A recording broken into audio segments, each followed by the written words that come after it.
So, welcome. Thank So, you. Thank I'm you very Moini much. Shukla, your host for the today's session. I work as a science communicator for ScienceOverse. Heartily welcome you all for the session. So, I would request everyone to put their doubts and questions in the chat box and to direct interaction at the end of the session. ScienceOverse is a scientific community for all science enthusiasts, including teachers, professors, researchers, and students, with a vision to provide resources, awareness, and support to all science enthusiasts and the upcoming generation to pursue a career in any science field. So, one of its objectives is to build an educated society by enhancing the scientific mindset among the new generation, as well as to develop human race and nature in a scientific manner. So, one of its objectives is to build the educated society. So, if we see till now what we have done, so we have provided services in almost every field of science. There are many webinars and sessions that we conduct for free for all science enthusiasts. We currently have 2 research projects in progress. And in addition, we organize competitions and events to create awareness about science and make it popular among the youth. So sir, can we start, sir? Sure. Let me see.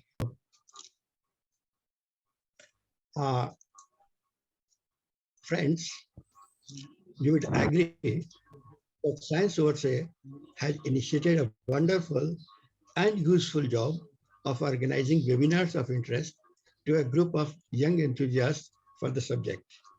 This is enviable, and I feel happy to be part of it.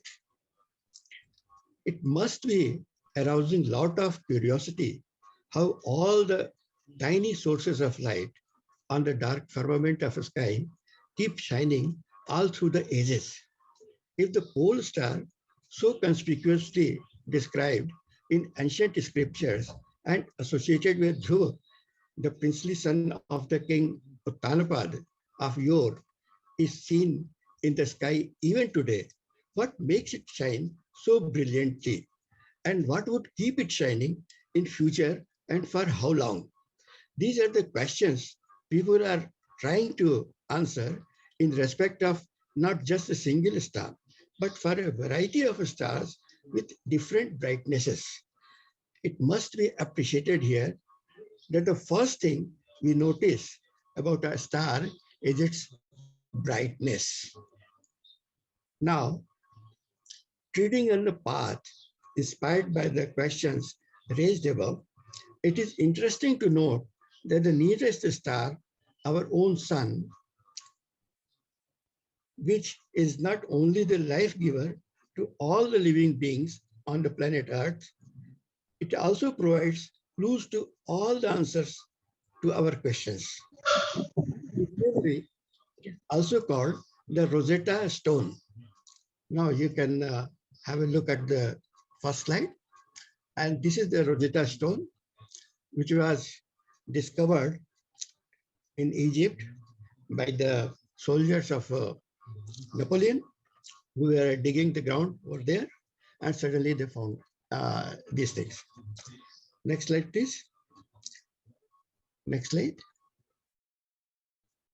Yeah, this is another view of a small portion of that Rosetta Stone. And next one, please. And here you must be noticing some, in the previous slide, you must have noticed some bright patches. And now I'm showing you the next one, yes. Now I'm showing you the writings over here. It has been inscribed on those, that stone. And if we can understand this language, then we can understand Egyptology. By this, what we mean is something about the history of Egypt. So if we understand the language of a star, the sun, then we can know all about the other stars also. Now coming to the facilities available on the Earth, we feel that with advances in space technology and with a better understanding of observing conditions, we now have spectacular images of the sun telling its finest details with unprecedented accuracy and reliability. Here I am showing you how the sun should look like if we could dissect it uh, through its various layers. So just in the middle of it, we have the core, which is producing the energy, and energy is coming out, and it comes to the convection zone. Then it goes to photosphere, then to chromosphere, and then to corona. So these features you are already aware, and so I need not go much into detail of it. And now you see also solar wind, and this is the photograph of the sun showing clearly the sunspots also. Here again, all over the image, you can notice some bright patches. They are the granules on the sun. Now, other sun, yes. Uh, this slide also shows the same features.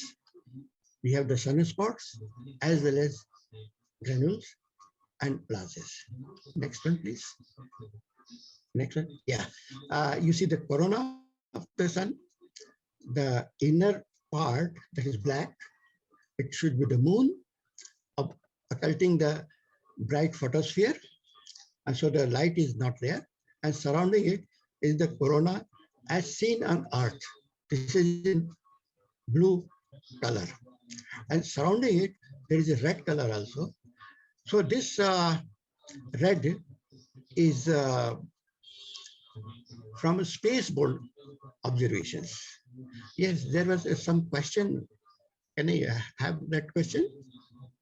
Or should I go ahead? Hello. Sir, you can go ahead. We don't have any Okay. questions. Now, how to observe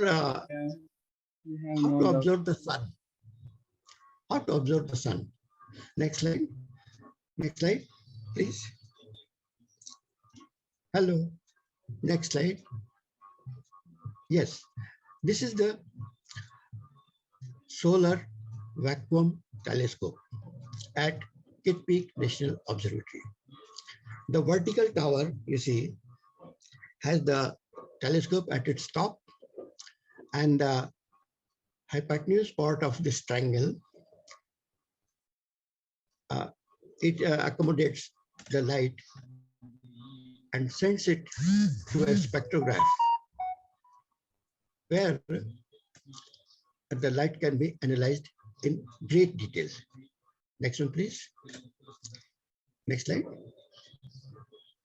Yes. In our own backyard, we have some very good facilities. This is the old telescope and the associated spectrograph at Kodaikanal Observatory, under the aegis of Indian Institute of Astrophysics. Next one, please. Yeah, now this in the background, you see the telescope that forms the image of the sun.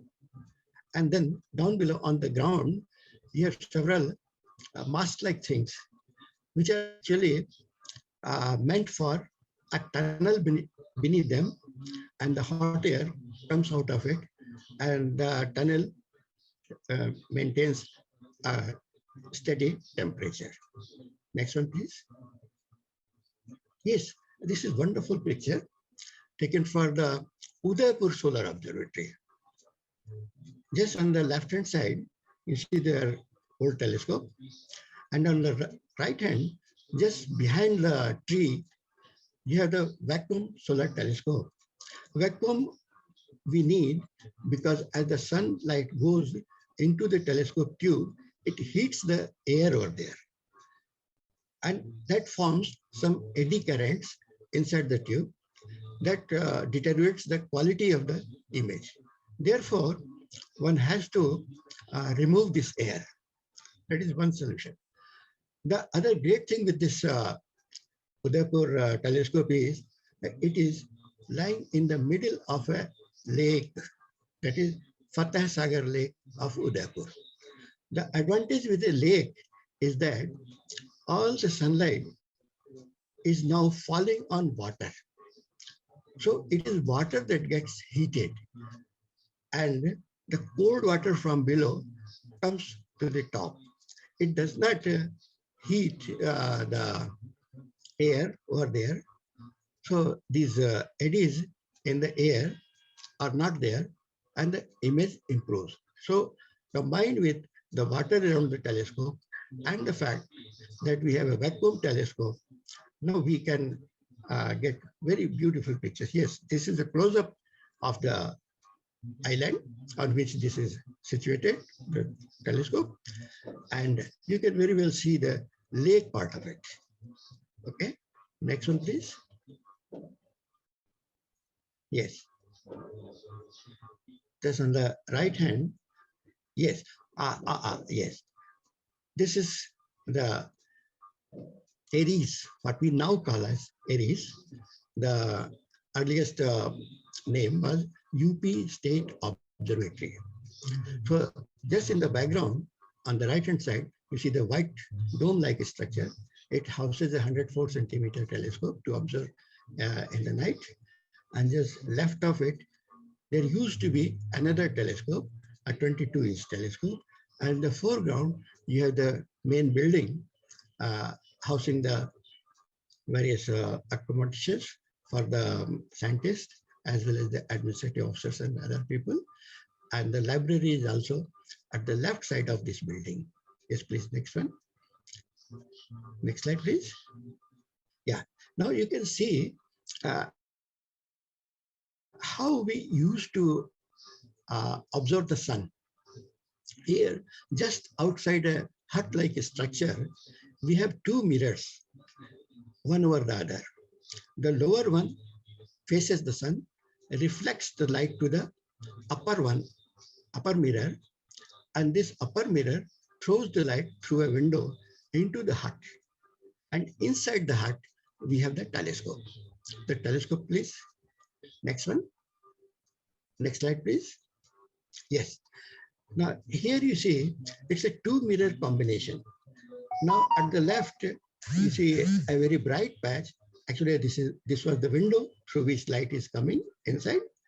And then a small mirror, almost colorless, or a steel color.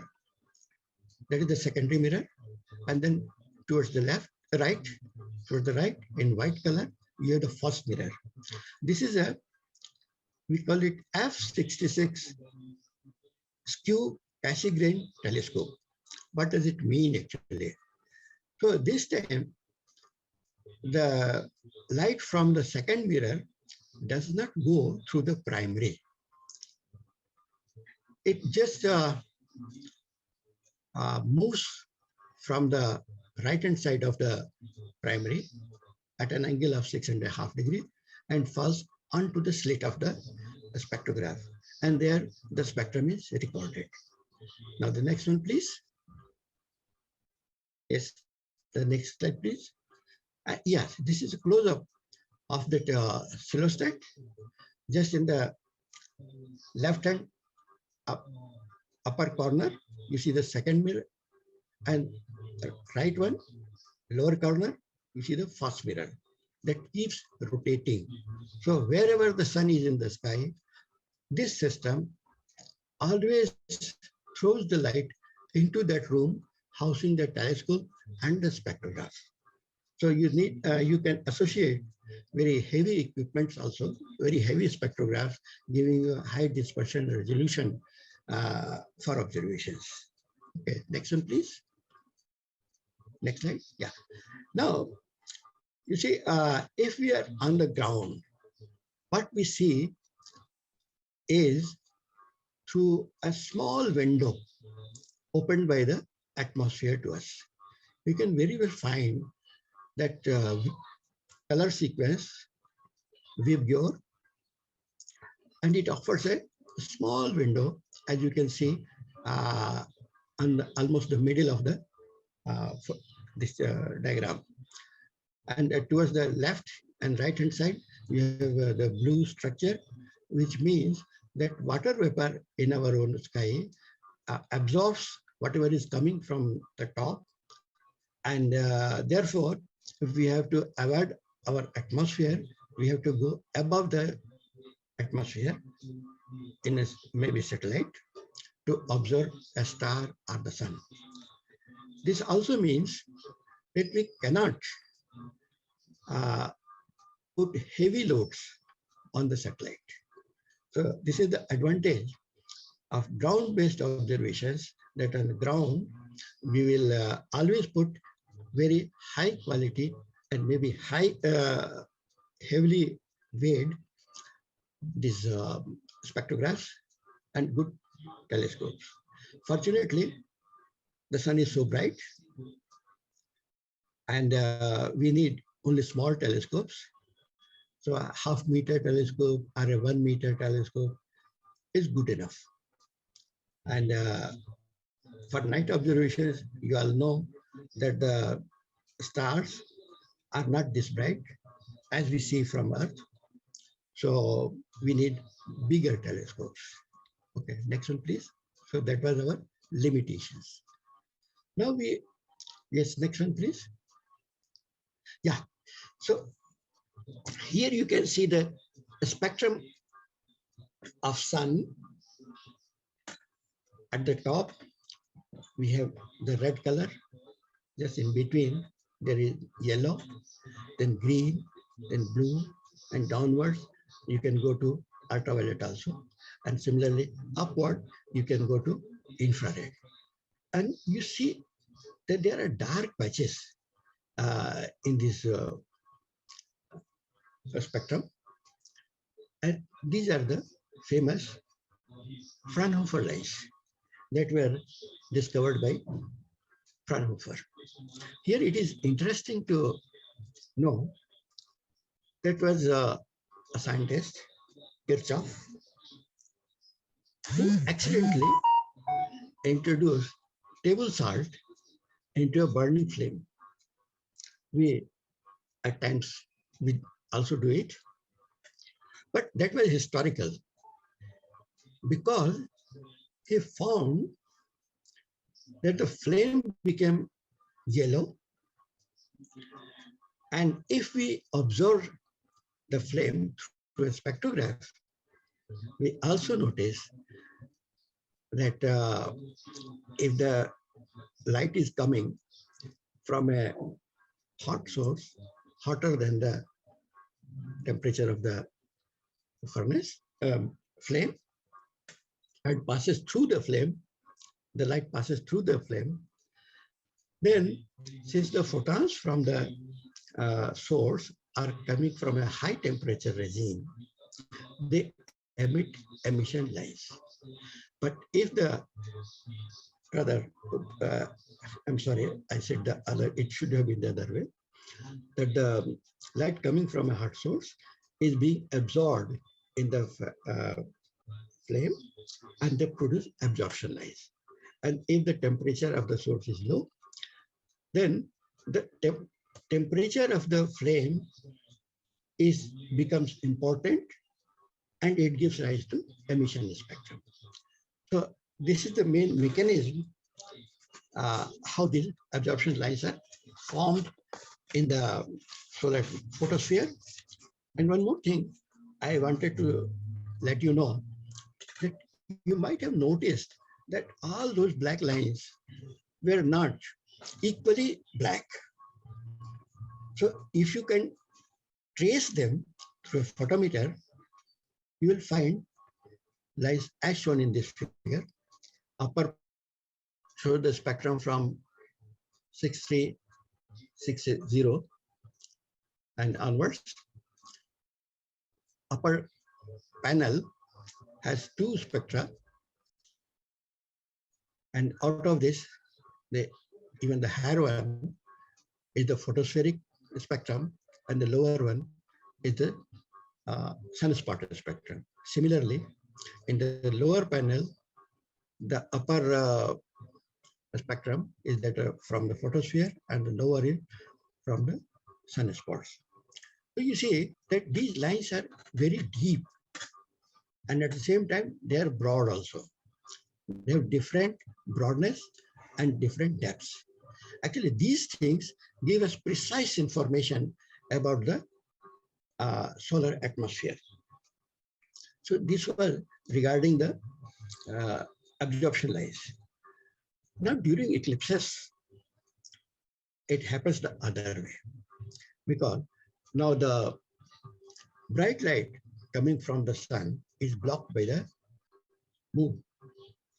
So what we now observe is spectrum from the outer layers of the sun, that is chromosphere and corona. The radiative temperature of these parts are lower than the overlying layers of sun. Therefore, we observe emission lines. Here, it is very important to recall that our own scientist, Professor Meghnad Saha, he gave a very useful theory regarding ionization of different elements. Because during early days, it was seen that the heavy element, calcium, was not absorbed on the solar surface, but hydrogen was observable, which is lighter than calcium. So how was it that the heavier element is lying on the upper level and the lighter element is lying in the lower layers? So this theory of ionization came handy, and it was explained that actually all the calcium was ionized in the photosphere. And that is why we could not observe it on the photosphere.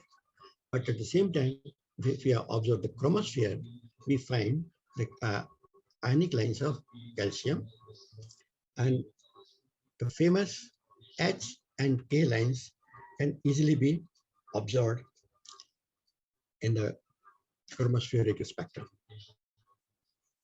And you also know that a study of the HK lines of calcium gave rise to what is known as Wilson-Bapu effect. Professor Bapu was the chief astronomer, a position which was equivalent to a director at the then UP State Observatory, that is 1960 and before. And after that, he became the founder director of the Indian Institute of Astrophysics, Bangalore. The Kodaikanal Observatory, better known for solar observation, has a spectacular and immensely valuable record of spectroheliograms obtained in lines of ionized calcium. A unique thing has emerged out of the needed, out of the model-based studies of the sun.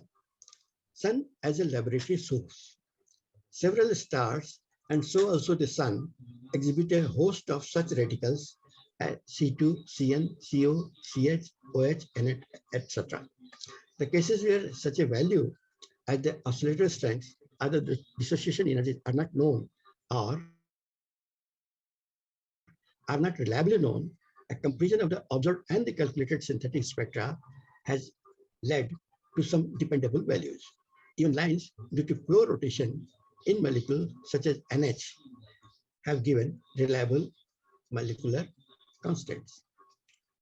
The story remains incomplete. Next slide, please. Yes, next slide. How we do it, the calculation part. For this, we need a model temperature. What we mean by this? Here you see that the first column gives you optical depth, symbolized by tau. Optical depth, you know, it is an indicator of the absorbing material in the line of sight. The log tau, and then temperature. The next one is Pg, gas pressure, and Pe, the electron pressure, and Z, the microturbulence velocities.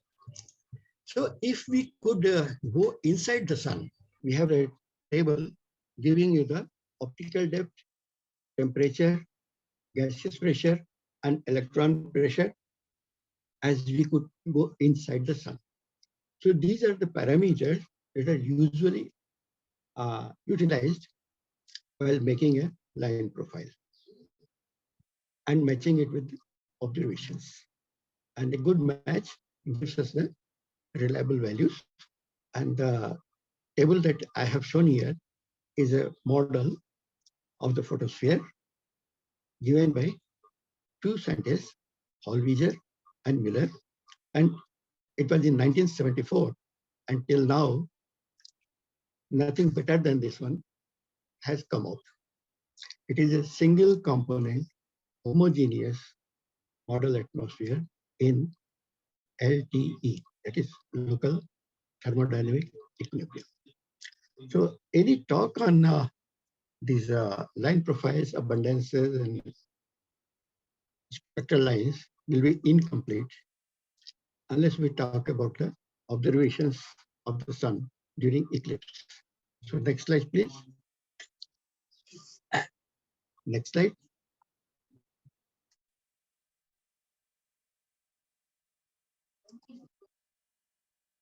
So this slide gives you the abundances of various elements inside the sun.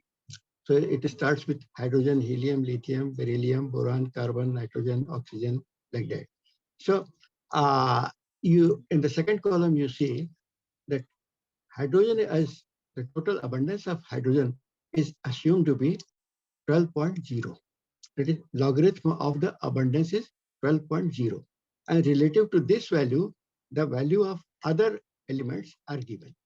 So the most abundant element is hydrogen in the sun. Next is helium, 10.91. Then lithium, beryllium, boron. You see, these values are very small. Even neon, sodium, magnesium, aluminium, and you see this vanadium. They're having small values. Even you see carbon is 8.46. That is almost 4 orders of magnitude smaller than the abundance of hydrogen. And this is compared with the chondrite, meteorites, and the abundances are given.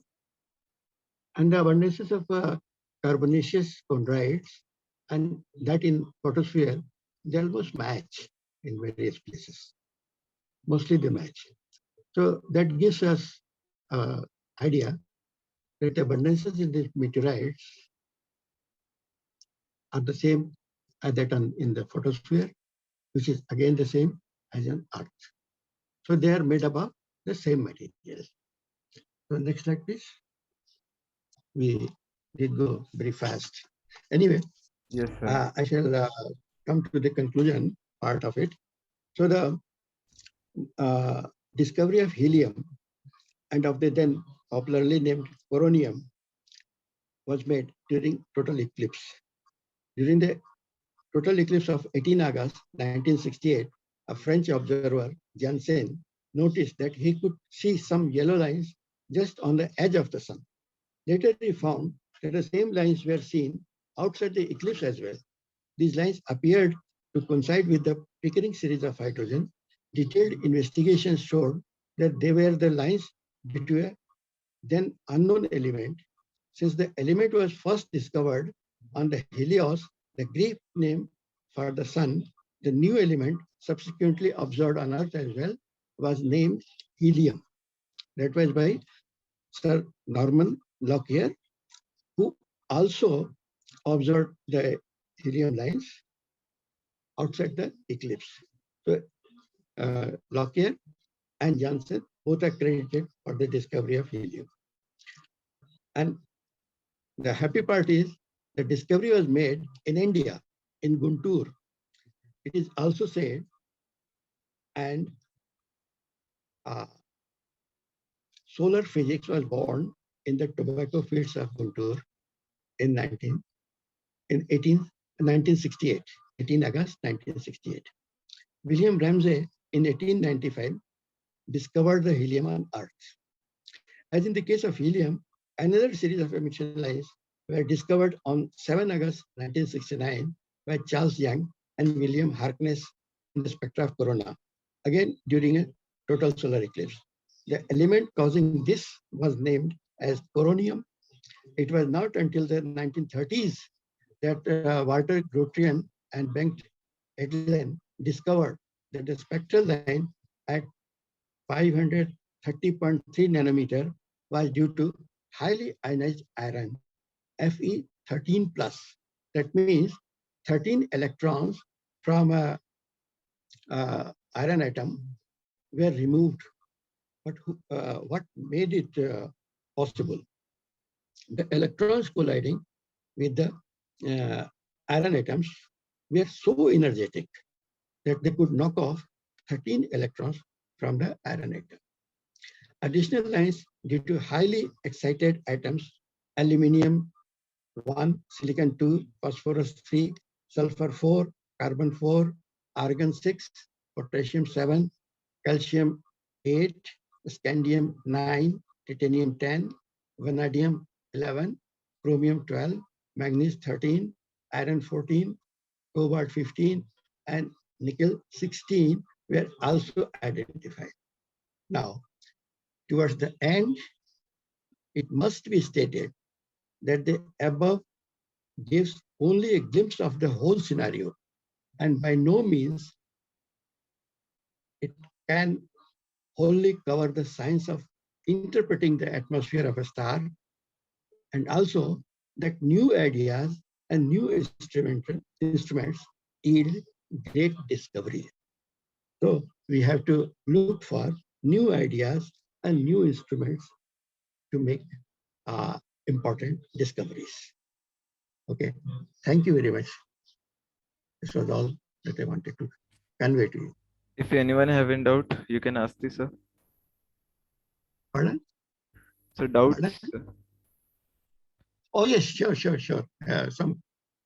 I know I was not very steady in presenting this paper, so there must be some questions. Okay, please go ahead.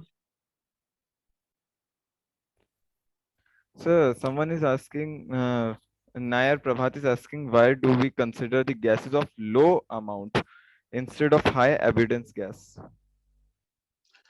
No, that's not the question actually. We are getting what is available over there. On the sun, we have hydrogen. Mostly it is hydrogen. As I showed in the table, that the abundance of hydrogen is largest compared to the other elements. So there is no question of choosing this thing.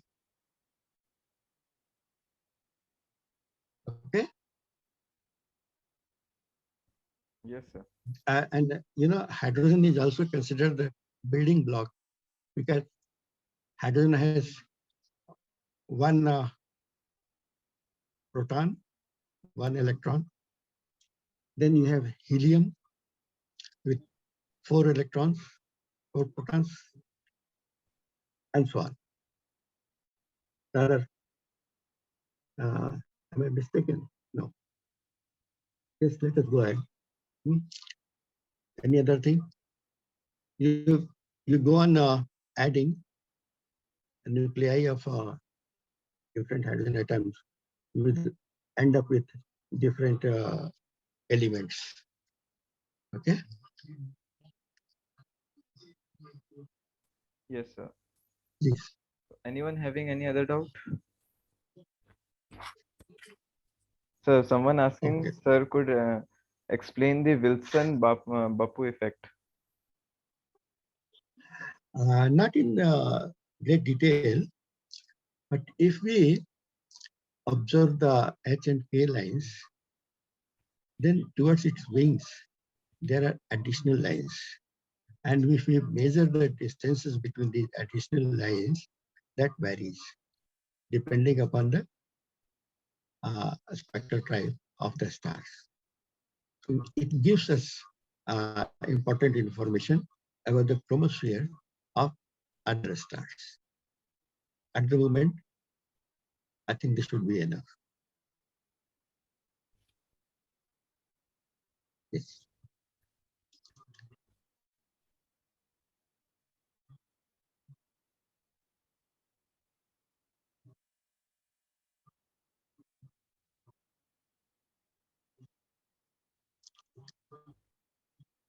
Any question? Another? Taking this session, and thanks all for attending this session. You're welcome. Yes, sir. We'll meet again, maybe sometime. Yes, sir. Thank you, sir.